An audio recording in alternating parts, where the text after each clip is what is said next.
কিয়ামতের দিন আল্লাহ তাআলা তার বান্দাদের 5টি প্রশ্ন করবেন, যেগুলোর উত্তর না দিয়ে কোনো বান্দা এক চুল পরিমাণ পাও নড়াতে পারবে না। যে বান্দা এই 5টি প্রশ্নের উত্তর দিতে পারবে না তার আর নিস্তার নেই। শুধু তাই নয়, রাসূলুল্লাহ সাল্লাল্লাহু আলাইহি ওয়াসাল্লাম সেই সকল ব্যক্তিকে উম্মত বলে পরিচয় দিবেন না, তাদের জন্য বরাদ্দ করা হবে জাহান্নামের উত্তপ্ত অগ্নিশিখা। কিন্তু কোন 5টি প্রশ্ন আল্লাহ তাআলা নিজে করবেন হাসরের দিন, তা কি জানা আছে আপনার? যদি জানা থাকে তাহলে অবশ্যই কমেন্ট করে জানাবেন, আর যদি না জেনে থাকেন তবে অবশ্যই ভিডিওটি শেষ পর্যন্ত দেখার চেষ্টা করবেন। আমরা আপনাদেরকে জানানোর চেষ্টা করব এই 5টি প্রশ্ন সম্পর্কে। যারা রাসূলের এই হাদিসটি বিশ্বাস করেন তারা অবশ্যই আলহামদুলিল্লাহ কমেন্ট করবেন, আর যারা বিশ্বাস করেন না তারা নিশ্চয়ই ইমানদার মুসলিম নয়। প্রিয় দর্শক, ভিডিওটি শেয়ার করে মুসলিম ভাই বোনদেরকে অবশ্যই দেখার সুযোগ করে দিবেন। আপনার একটি শেয়ারে তারা ইসলাম সম্পর্কে জানতে পারবেন এবং তারা আমল করলে আপনিও তার ভাগীদার হবেন। সুবহানাল্লাহ। ভিডিওটি সম্পূর্ণ দেখবেন এবং কিয়ামতের দিন ওই হিসাবের জন্য অবশ্যই নিজেকে দুনিয়াতেই প্রস্তুত করে নেবেন। পবিত্র কোরআনে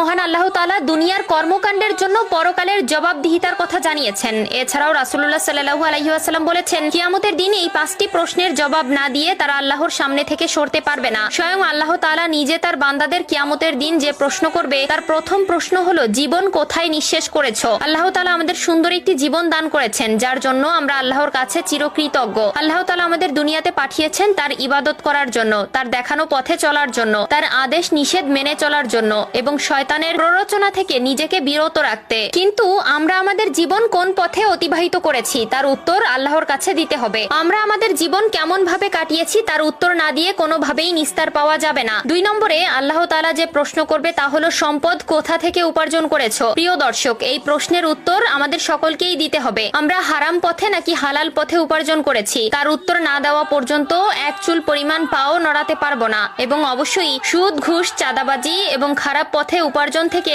নিজে হালাল পথে ইনকাম করতে কষ্ট হলেও পরকালে আল্লাহ তাআলা আপনাকে শান্তির জায়গা দিবেন। 3 নম্বরে রয়েছে, তোমার উপার্জিত অর্থ কোন পথে ব্যয় করেছো? আপনার দুনিয়াতে উপার্জিত অর্থ আপনি কোন পথে ব্যয় করেছেন তার উত্তর আল্লাহ তাআলার কাছে আপনাকে দিতে হবে। আপনি ভালো পথে ব্যয় করেছেন নাকি খারাপ পথে ব্যয় করেছেন সবকিছুর হিসাবই আপনাকে দিতে হবে। অবশ্যই নিজের দৈনিক চাহিদার পাশাপাশি আল্লাহর রাস্তায় দান করার চেষ্টা করবেন। গরিব, দুঃখী, অসহায় মানুষকে সাহায্য করবেন, তাহলে আল্লাহ তাআলা আপনাকে সাহায্য করবেন। 4 নম্বরে যে প্রশ্ন করা হবে তা হলো, যৌবন কোথায় ব্যয় করেছো? আল্লাহ তাআলা যৌবনকালের ইবাদতকে অনেক বেশি ভালোবাসেন। যে যৌবনকাল খারাপ ভাবে কাটাবে তার হাসরের ময়দানে নিস্তার নেই। 5 নম্বরে যে প্রশ্ন করা হবে তা হলো, দুনিয়াতে যতটুকু জ্ঞান অর্জন করেছো তার কতটুকু আমল করেছো? প্রিয় দর্শক, আল্লাহ তাআলা বলেছেন, আগে জানবে তারপর মানবে। অবশ্যই আপনি দুনিয়াতে যতটুকু জেনেছেন ততটুকু আমল করার চেষ্টা